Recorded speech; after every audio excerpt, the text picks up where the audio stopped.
Hi friends, good morning, welcome to X M B. So I hope आप सब अच्छे हैं and you are preparing well for your examination. सो शुरू करते हैं आज के करंट अफेयर। वो है 8th ऑफ सितंबर 2022। So as you all know, I do keep reminding कि इस लेक्चर के पीडीएफ को आप डिस्क्रिप्शन से डाउनलोड करो एंड हमारे वेबसाइट से ixmb.com से बीपीडिया को हर दिन शाम को डाउनलोड करो और अपने जो करंट अफेयर्स की प्रिपरेशन है उसको कॉम्प्रिहेंसिव बनाओ with the help of this video and the Bpedia. Right? So Bpedia is an extensive coverage of multiple sources. So let's begin with the first piece of news, that is Kartavya Path. Right? So ये news ऐसा है कि जो prime minister है वो कर्तव्य पथ को आज Kartavya Path and Netaji Subhash Chandra Bose at India Gate, तो नेताजी सुभाष चंद्र बोस का एक मूर्ति statue right at India Gate वो आज इनॉग्रेट करेंगे। ठीक है। Now why this is in line with the Panch Pran, तो ये पंच प्राण अमृत काल को देखते हुए दिए हैं गवर्नमेंट ने। मतलब हमने आज़ादी का 75 ईयर्स मनाया, तो फ्रॉम 75 ईयर्स टू 100 ईयर, ये जो 25 साल है, इस 25 साल में प्राइम मिनिस्टर ने ये पंच प्राण दिए हैं कि पंच प्राण में हमको काम करना है ताकि at this stage we are a developed nation. Now remove any traces of colonial mindset, मतलब जितने भी कॉलोनियल माइंडसेट्स के जैसे जो कर्तव्य पथ है, ये इसको ये किसका होगा? राजपथ का। राजपथ का इंग्लिश मीनिंग क्या है? किंग्स वे। राइट। तो ये कॉलोनियल, हम जब कॉलोनी थे यूके के तब से ये नाम चला आ रहा है राजपथ, तो इस राजपथ के नाम को बदल के कर्तव्य पथ किया जा रहा है। एंड इसका एक सेकेंड रीजन भी ये है कि जो राजपथ है वो अभी, मतलब अभी के हिसाब से, अभी के ट्रैफिक के हिसाब say that is not enough, and वहां पे बहुत सारी फैसिलिटीज मिसिंग है। For example public toilet and food stall, ये सारी चीज मिसिंग है। तो ये सारा चीज को पूरा करने के लिए कर्तव्य पथ का इनोवेशन किया जा रहा है। Kartavya Path is, I mean, this will join the path of of the new parliament building, that is Central Vista project. ठीक है। अभी इसके हाइलाइट्स को देखें। Symbolise a shift from the erstwhile Rajpath being an icon of power. Rajpath का मतलब icon of power, क्योंकि राजपथ मतलब किंग्स वे, तो राजा का भी जो किंग्स वे है वो तो आइकन ऑफ पावर ही है। बट अभी उसका नाम, उसको कर्तव्य पथ रखा जा रहा है, being an example of public ownership and empowerment. So Kartavya Path का मतलब ये है कि now it is about the public ownership, मतलब जो प्रधानमंत्री है, जो राष्ट्रपति है, जो अलग अलग काउंसिल ऑफ मिनिस्टर्स है, तो इनको, ये राजा तुल्य लोग नहीं है। ये क्या है? ये पब्लिक ओनरशिप, मतलब ये तो हमको रिप्रेजेंट कर रहे हैं पार्लियामेंट में, हमको रिप्रेजेंट कर रहे हैं। हर आदमी तो देश नहीं चला सकता, तो हमने उनको चुन लिया है, हमारे मेंबर ऑफ पार्लियामेंट्स को, और हमने उनको पार्लियामेंट में भेजा है कि आप जाओ, आप जाके देश चलाओ। So it's about public ownership and empowerment. ठीक है। सो आई होप ये क्लियर आपको हो गया। Then the statue of Netaji Subhash Chandra Bose will be unveiled by the prime minister, is being installed in the same place where a hologram of Netaji was unveiled earlier this year on the पराक्रम दिवस on January 23। तो जनवरी 23 में prime minister ने नेताजी के statue का एक hologram वहां पे इंस्टॉल किए थे। तो होलोग्राम की जगह अभी एक मार्बल का जो स्टैचू है नेताजी सुभाष चंद्र बोस का, वो इंस्टॉल किया जाएगा। So I hope this is also clear. आगे चलते हैं, देखते हैं अब हमारा एमओयू। ये हुआ इंडिया एंड यूनाइटेड किंगडम के बीच में। ठीक है। तो देखो, ये जो एमओयू है ये अभी तक साइन नहीं हुआ है, ये साइन होने वाला है। तो जो यूनियन कैबिनेट ने है ना, यूनियन कैबिनेट ने इसकी मंजूरी दे दी है, मतलब इसको अप्रूव कर दिया है। तो ये बिटवीन किसके किसके बीच में होगा? India, UK and northern Ireland के बीच में होगा। ठीक है। वाई, ये क्यों होगा? Mutual recognition of qualification between India and UK aims to promote academic collaboration and student mobility. The request from the UK side to grant recognition to 1 year master's program was considered. तो देखो, UK ने India को request किया कि जो UK से 1 साल का मास्टर डिग्री लेके आएंगे उनको इंडिया में रिकॉग्नाइज किया जाए, तो वो भी इस एमओयू में साइन होगा। बट जो यूनियन कैबिनेट है उस उन्होंने इसकी मंजूरी दे दी है। तो यूनियन कैबिनेट को कौन चेयर करता है? The prime minister of India. Right. Then the MOU to facilitate the mutual recognition of educational qualification, periods of study undertaken, documents related to academic degree, qualification, accreditation by educational institution within two countries. ठीक। सो I hope ये भी आपको clear हो गया है। Again आप याद रखो, ये सिर्फ अप्रूवल है, एमओयू साइन अभी तक नहीं हुआ है। बट आगे चलते हैं, एक दूसरा एमओयू देखते हैं जो कि ऑलरेडी साइन हो गया, होके एक्सपायर भी हो गया है। वो है इंडिया एंड यूएई के बीच में। तो ये जो है ये 2015 में साइन हुआ था। क्या है वो हम देखेंगे, ठीक है। In the field of education, जो एक्सपायर हो गया 2018 में। So in 19 at the meeting between education minister of two countries, UAE side propose to sign a new MOU. ठीक, तो इसी को इंडिया ने अप्रूवल दे दिया, मतलब इंडियन कैबिनेट ने अप्रूवल दे दिया है। तो अब ये एमओयू साइन होने का जो प्रोसेस है वो शुरू हो गया है।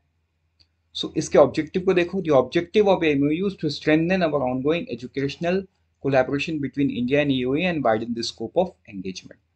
अभी ये new MOU incorporate changes brought in by the national education policy 2020 in India's education system.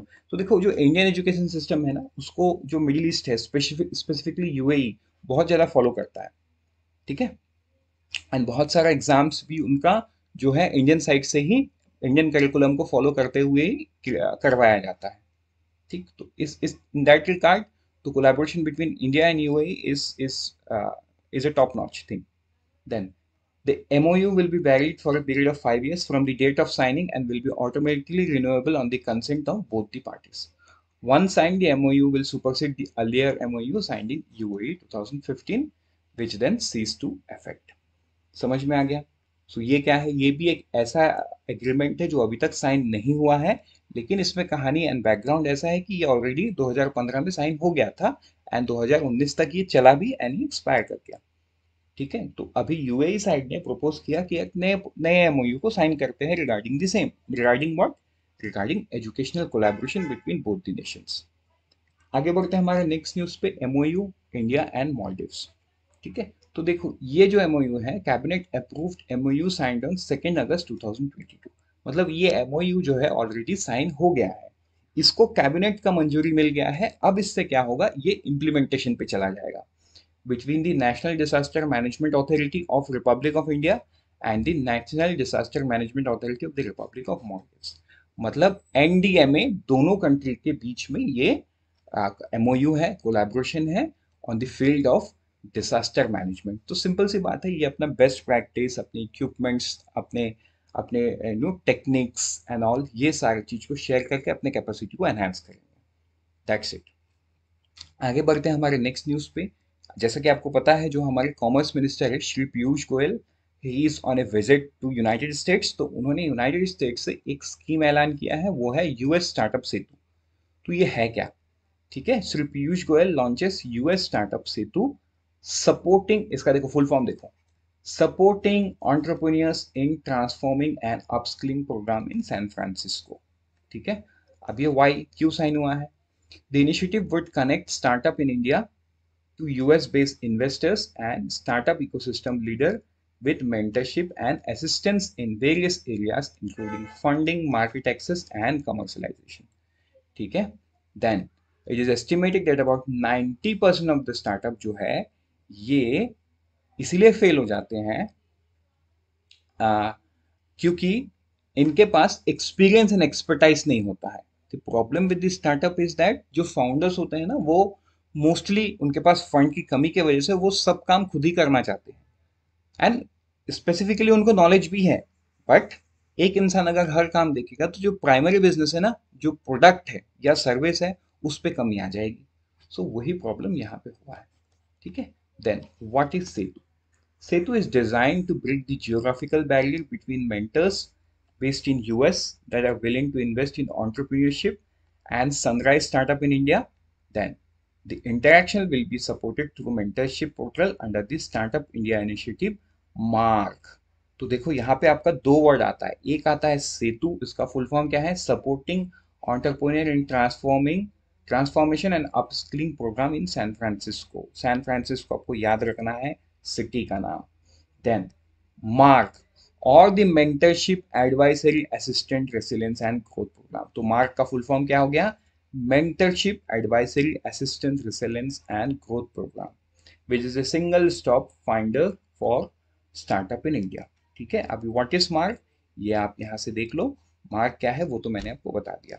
सो ये जो सेतु है, इसको मार्क के साथ कनेक्ट किया जाएगा, स्टार्टअप लाइक मार्क एंड इसके थ्रू क्या होगा ना, मतलब कोलैबोरेट किया जाएगा, जो स्टार्टअप है उनको ना केवल फंडिंग मिले बल्कि सब चीजों का एक्सेस मिले। Then, Mark is inviting application from mentors across the world. Till date, more than 200 mentors have been onboarded on Mark across the globe. ठीक है, तो 200 से ज्यादा लोग मार्क पोर्टल को ज्वाइन कर चुके हैं। मतलब जो स्टार्टअप इकोसिस्टम को देखो हेल्प करने के लिए कितने एक्सपर्ट लोग आगे आ रहे हैं। ठीक है, तो आगे बढ़ते हैं हमारे नेक्स्ट न्यूज पे, वो है होगन रिपोर्ट।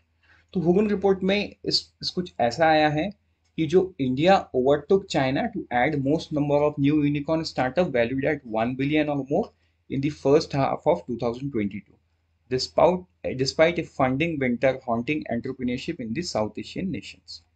अगर हम रैंक की बात करें, India added 14 new unicorn in the period H1 2022 and China had 11 according to the Hurun Global Unicorn Index 2022. Then, according to PwC report in Q3 CY21, India added 10 new unicorn and China and Hong Kong added 7 new. तो ठीक है, इस PwC को आप अलग रखो, PwC, क्योंकि ये यहाँ पे जस्ट वन लाइनर पे है, बट हुगन रिपोर्ट लेटेस्ट है तो ये इंपॉर्टेंट है। तो अभी आप देखो, जो चाइना है वो 312 उन्होंने ऐड किया, जो कि पिछले इससे +1 है, और यूएस 625, इंडिया थर्ड नंबर पे आता है 68 +14। तो ये +14 को ही ओवरटेक बोला गया है। ठीक है, India overtook China to add more number of new unicorn, जो है वो इस वजह से है, मतलब चाइना ने 11 ऐड किया तो हमने 14 ऐड किया। अगर हम सिटीज की बात करें तो सैन फ्रांसिस्को को क्या बोला जाता है, startup capital of the world. तो ये आपको याद रखना है कि जो सेतु पोर्टल, जो सेतु आया है पिछले स्लाइड में हमने देखा था, वो भी सैन फ्रांसिस्को था, यहाँ पे भी सैन फ्रांसिस्को है। अब देखते हैं हम कुछ हमारे one liner. So national conference on agriculture for rabi campaign 2022। ठीक है, तो जो यूनियन मिनिस्टर है Shri Narendra Singh Tomar inaugurated national conference on agriculture for rabi campaign 22-23 today, कहाँ पे, NASC पूसा न्यू दिल्ली। सो ये टुडे मतलब ये कल के डेट में, ये 7 सितंबर। ठीक है, आगे चलते हैं ई दाखिल पोर्टल। तो इसमें एक डेटा सामने आया है कि जो ई दाखिल पोर्टल है इसको 2 साल हुआ है लॉन्च होते हुए, एंड ई दाखिल में अब तक 23,640 कंप्लेंट्स रिसीव हुए हैं थ्रू ई फाइलिंग। ठीक, तो यही एक छोटा सा डेटा था। तो देखो, जब मैंने बोला ई दाखिल 2 साल लॉन्च हुआ था, तो ये एक ई दाखिल इंपॉर्टेंट बन जाता है यहाँ पे। देन, प्रधानमंत्री टीबी मुक्त भारत अभियान। ठीक है, तो ये क्या है, president will virtually launch the Pradhan Mantri TB Mukt Bharatiya Abhiyan on September 19 to reinvigorate the mission of TB elimination by the country 2025। तो आपको ये याद रखना है, इसको इनॉग्रेट प्रेसिडेंट ने किया है। कब करेंगे, कल के दिन में करेंगे September 9 को, और इसका जो टारगेट है ऑब्जेक्टिव अचीव करने का वो है 2025।